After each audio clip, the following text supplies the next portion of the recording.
Here's another Magic game. I recorded this one because it's a pretty classic battle of aggro versus control. Specifically, red deck wins against Simic Flash, and figuring out how to stabilize was the name of the game here. So on turn 1, I actually mistakenly thought my opponent was not playing red deck wins, so that's why I played the Breeding Pool untapped and took the 2 life damage, because I was thinking, well, first turn Mountain, no Goblin, he can't possibly be playing an aggro deck, but he is the Runaway Steamkin. So I saw that, and I knew, okay, my whole game plan at this point has to be about making sure the Steamkin does not run away. Ironically, even though that's in the name. So at this point I'm just playing things that might be able to stop it. My goal at first was to block and kill. Both of those things.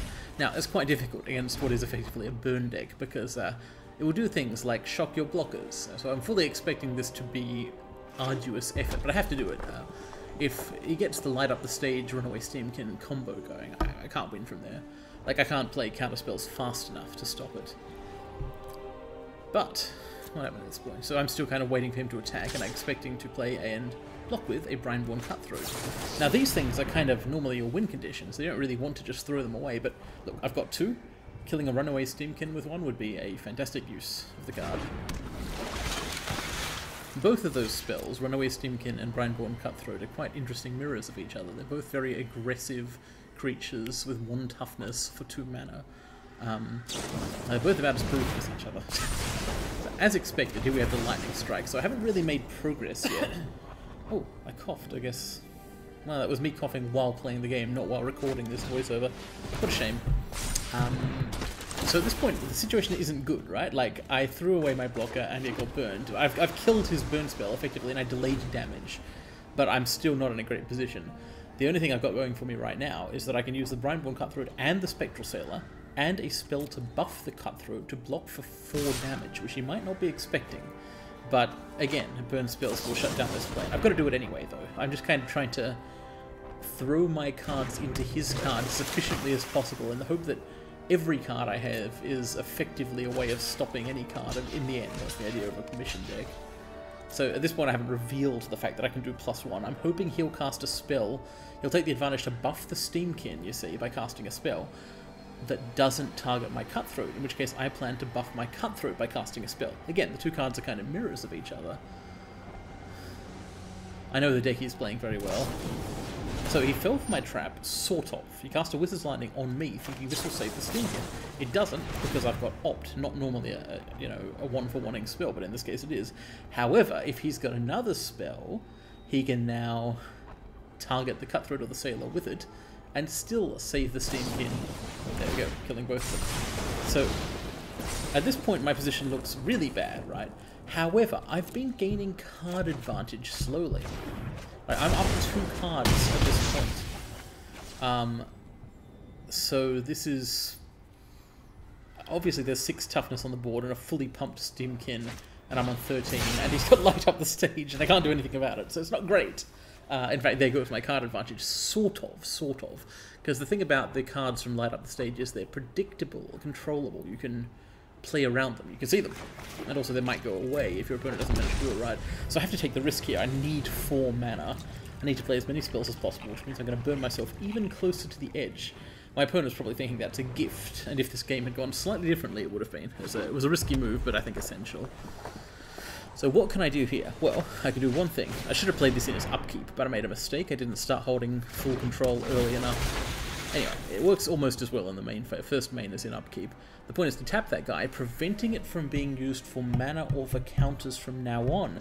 Also, it can't attack me this turn. Now, this is my opponent's first real mistake here. You could argue that falling for the earlier trap was a mistake, but it wasn't, not to get another burn spell.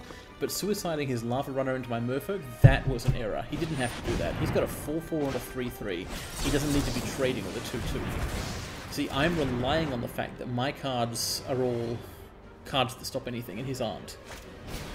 So he doesn't realize it, but he's running out of gas at this point. It looks like he's winning to him. He is winning, but he's run out of cards. 2 Runaway Steamkin, that's fantastic if you get, like, let's say, a Chandra or a Experimental Frenzy. But I would counterspell those at this point. As long as I can avoid actually dying from damage, that's what the Night Pack Ambusher is for. So, I have to make another risky decision here to have a chance of living. Even though I'm on 8, I'm going to be attacked with a 4-power creature. I'm going to let that one through so that I can make a profitable trade. Because card advantage is all I have going for me. So at this point, that's when I start winning. Because now, we've got equal stats on the board. I've got 3 cards to 0, and I've got counter spells. Like, suddenly, the game has just turned totally around. I'm on 4 life, but it's actually very difficult for me to die. There's not much he could do. I can counter basically anything he plays. We'll see how it goes from here. He may have expected me to continue value trading, right, and to block with the thing I don't block with, so I keep getting more wolves. But I thought to myself, look, if I kill the Steamkin at this point, I cement the lock. And he can't save it here. He can't kill my wolf or something, because I could counterspell that. And as it turns out, his luck's run out anyway. He's drawing lands now. So, yeah, from there I have established the lock. Control wins in the end. That's how it goes. You either die quickly or you do not die. Let's play it out here. More lands. I think I just sung an impromptu duet with myself there. I must have had the microphone nearby when I was actually playing the game. So, this guy doesn't realize how dead he is, I guess, but it'll become pretty evident pretty quickly as time goes on. Like, at this point, every card I draw is just cements the victory. What he should have done, if he wasn't just drawing lands, he should have saved up to play multiple spells in one turn, because he had a life buffer, and his spells are cheaper than mine, so he could have like played 3 cards in one turn, in theory, if it wanted to draw up to 3 spells or something. I couldn't have stopped them all at once, but yeah, didn't go that way.